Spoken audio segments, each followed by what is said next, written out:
Mercedes is not chasing lap time right now, it is chasing a flight that still exists. As the Australian Grand Prix gets closer, the sport has hit a problem nobody trains for. The travel map is breaking in real time. Around 1,000 people who keep Formula One moving have had to rip up their plans, reroute, rebook, and pray the next connection does not vanish overnight. And when a paddock runs on tight timing, even a small delay can turn into a chain reaction that spreads across every garage, every pit wall, every schedule, because the grid cannot start without the people who build it. The numbers explain why this feels so sharp. Reports say roughly 500 staff could end up on charter planes, because normal routes through Gulf hubs are suddenly unreliable. Dubai and Doha are not just dots on a map, they are the main bridges many teams use from Europe to Australia and Asia. And when those bridges close, you do not just lose time, you lose certainty. What no broadcast covered is this: the real stress is not on the headline names, it is on the crews trying to arrive in the right order, with the right passes, and with a plan that still works tomorrow. But here's where it gets tense: the travel chaos is only half the story. Even if every team finds a way to land in Melbourne, the sport still has to prove it can move its entire operation again and again, week after week, without getting trapped by the next closure. That is why the next detail matters more than any boarding pass, because while the people are scrambling, the equipment has been moving on a different timeline, and that difference is about to decide how safe this opening round really is as we get into the freight advantage and why Melbourne is still on. Mercedes is dealing with a problem that no wind tunnel can solve: getting the right people to Melbourne on time. Reports say close to 1,000 Formula One staff suddenly had to change flights because key routes through the Gulf stopped working overnight. This is not a small inconvenience. When a garage build is scheduled down to the hour, a single late arrival can stall whole crews, push deadlines, and force teams to choose between rushing work or doing it right. And the tension comes from one ugly truth: nobody can guarantee the next route stays open. McLaren and the rest of the paddock rely on certain hubs for a reason. They connect Europe to Australia and Asia with predictable timing. When airports like Dubai and the usual connections through Qatar become unreliable, demand piles into fewer options and seats disappear fast. That is why around 500 staff being shifted onto charters matters. It is an emergency fix, not a preference. What no broadcast covered is this: it is not the star names who suffer first, it is the mechanics. Freight coordinators and support staff who must arrive in the correct order for the whole weekend to function. Ferrari can reshuffle a flight plan, but the sport cannot reshuffle an entire chain of arrivals without consequences. Even if every person lands in Australia, the paddock is still running on a tighter margin than fans will ever see, because any delay hits build schedules, kit checks, and final preparations. That is why the next detail changes the mood. While people are improvising, another part of the operation has been moving on a locked timeline for weeks. And that is the only reason Melbourne still looks stable as the freight advantage comes into focus. McLaren can arrive late, but the cars cannot. That is the difference that is quietly saving this opening round. While everyone talks about disrupted routes, the most valuable part of the Formula One machine was already moving days ago, locked away in steel, sealed, and shipped on a timeline that does not care about panic. The real story was never about the lap time, it was about whether the paddock could even be built on schedule. Because if the freight misses its window, there is no clever fix, there is only an empty garage. Ferrari and the rest of the grid escaped the worst case by pure timing. The equipment had already left Bahrain after testing, and that means Melbourne is not waiting for a miracle, it is waiting for unloading and build up. Travis Auld, the chief executive of the Australian Grand Prix Corporation, said the vehicles were already sitting in containers along the main straight at Albert Park, ready to be rolled into the garages ahead of Friday running. That is a rare kind of relief in a sport where everything is planned to the hour, but that safety net has a dark edge, because it only works when the calendar stays predictable. Freight can be staged once, but it cannot dodge uncertainty every week. And that is where this story gets complicated, because the moment Formula One needs to return to the Gulf, the same calm logistics become a hard question about risk, timing, and what gets canceled first. The first sign is already here, because the next thing to fall was not a race, it was a tire test. Pirelli just canceled the Bahrain wet weather tire test, and that tells you how serious the risk has become. This was not a rumor or a delay, it was a hard stop. are right when teams would normally chase every bit of data they can get. A test like this is controlled, planned, and paid for, and it still got pulled because the situation around the region changed fast. When the tire supplier says no, the paddock hears one message: safety has moved from background noise to the main story, and now everyone has to react. Mercedes and McLaren were linked to the fallout because some of their people were still in Bahrain for that planned running. Including Frederick Vesti posting from the track days earlier. The schedule was simple: 2 days of development work using sprinklers to create consistent wet conditions. Then everyone heads out. Instead, Pirelli canceled and said their staff in Manama were safe in hotels, while return plans were arranged back to Italy and the UK. And that is where this story gets complicated, because this was not about performance. It was about risk spreading beyond Iran.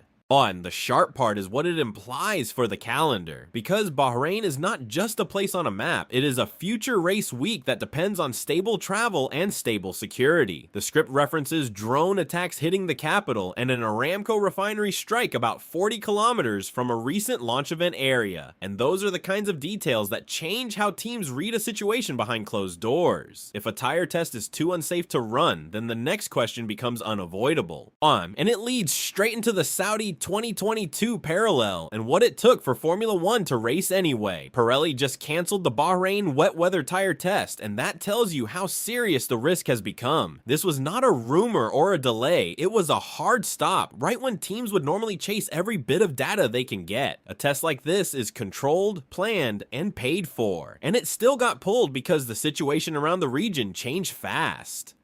When the tire supplier says no, the paddock hears one message: safety has moved from background noise to the main story, and now everyone has to react. Mercedes and McLaren were linked to the fallout because some of their people were still in Bahrain for that planned running, including Frederick Vesti posting from the track days earlier. The schedule was simple: 2 days of development work using sprinklers to create consistent wet conditions. Then everyone heads out. Instead, Pirelli canceled and said their staff in Manama were safe in hotels, while return plans were arranged back to Italy and the UK. And that is where this story gets complicated, because this was not about performance. It was about risk spreading beyond Iran. The sharp part is what it implies for the calendar, because Bahrain is not just a place on a map, it is a future race week that depends on stable travel and stable security. The script references drone attacks hitting the capital and an Aramco refinery strike about 40 kilometers from a recent launch event area, and those are the kinds of details that change how teams read a situation behind closed doors. If a tire test is too unsafe to run, then the next question becomes unavoidable, and it leads straight into the Saudi 2022 parallel and what it took for Formula 1 to race anyway. Mercedes and McLaren can handle a messy travel week, but Bahrain turns this into a safety question with a clock on it. The Bahrain Grand Prix is set for April 10th to 12th, and Saudi Arabia follows on April 17th to 19th. So this is not some far future worry. When the calendar moves that fast, teams cannot wait for perfect clarity. They have to decide when to ship, when to fly, and when the risk is no longer a headline, but a real constraint that can stop the whole show. The distances are what make it feel different.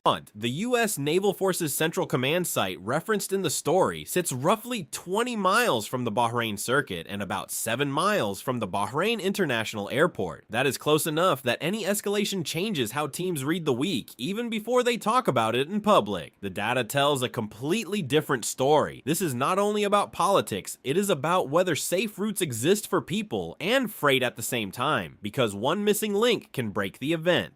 Formula 1 has already set the tone with its statement. Australia, China, and Japan come first, and the Gulf is still weeks away, so they will monitor rather than rush. That sounds calm until you factor in the warning that bases used to support the offensive could be treated as targets. If airspaces close again, the decision can be forced. If flights resume, the decision becomes a fight over who accepts the risk, and that is where the next layer hits. Because the money and the calendar will start pushing back. Ferrari does not decide the calendar alone, and neither does Red Bull, because the biggest pressure in this story is not coming from a garage, it is coming from the people who fund the season. Bahrain and Saudi Arabia are not just race venues, they are tied into the sport through sponsors and investment across the grid, and that changes how hard a cancellation really is. Add the FIA president Mohammed bin Sulayem into that picture, and you start to see why the public tone stays calm even when private calls get tense, because every option has consequences.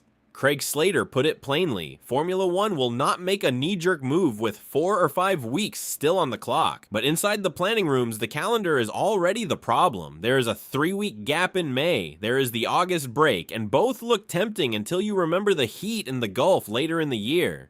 Oh, and the strain of stacking too many weekends back to back. The sport can be flexible, but it cannot just slide races around like stickers without breaking people. So the path that keeps everyone talking is delay, not cancel. A delay buys time, keeps the hosts engaged, and avoids forcing teams to pick a public fight with their own partners. But the only way that delay becomes real is if another series shows the region has crossed a line. That is why the next signal matters. Because the clearest warning will not come from a press statement, it will come from what happens in Qatar when the World Endurance Championship has to make its call. Mercedes and McLaren will watch Qatar like it is a weather radar, because it may show what the Gulf will allow in the weeks ahead. The FIA World Endurance Championship kept its Qatar prologue and the Qatar 1,812 kilometer on the calendar until the last moment. Then Qatar suspended sporting events for an indefinite period. That single decision changes the mood across motorsport because it is not a rumor. It is a host nation pulling the lever. And once that lever is pulled, teams stop guessing and start preparing for the worst. The equipment problem is what makes it dangerous. WEC had gear already in the region, and more sessions were due soon, which means the disruption is not only about flights. It is about where expensive freight sits when plans collapse. Qatar also sits close to the same corridor that matters for Formula One. It is near Saudi Arabia and only about 50 miles across the Gulf from Bahrain. If one country pauses events, it sends a message to everyone else because risk does not respect borders, and a nearby decision can become a template. So here is the reality. If routes stay unstable or targets keep shifting, Formula One will lean toward delaying Bahrain and Saudi rather than killing them because that protects safety while keeping the sport's political balance intact. If flights open but the threat remains, the pressure will not disappear. It will only become quieter and heavier. And if things calm down fast, the season rolls on with tightened security and rerouted travel. Either way, the calendar has already been changed because now every race after Melbourne comes with one extra question. Can the sport even get there safely?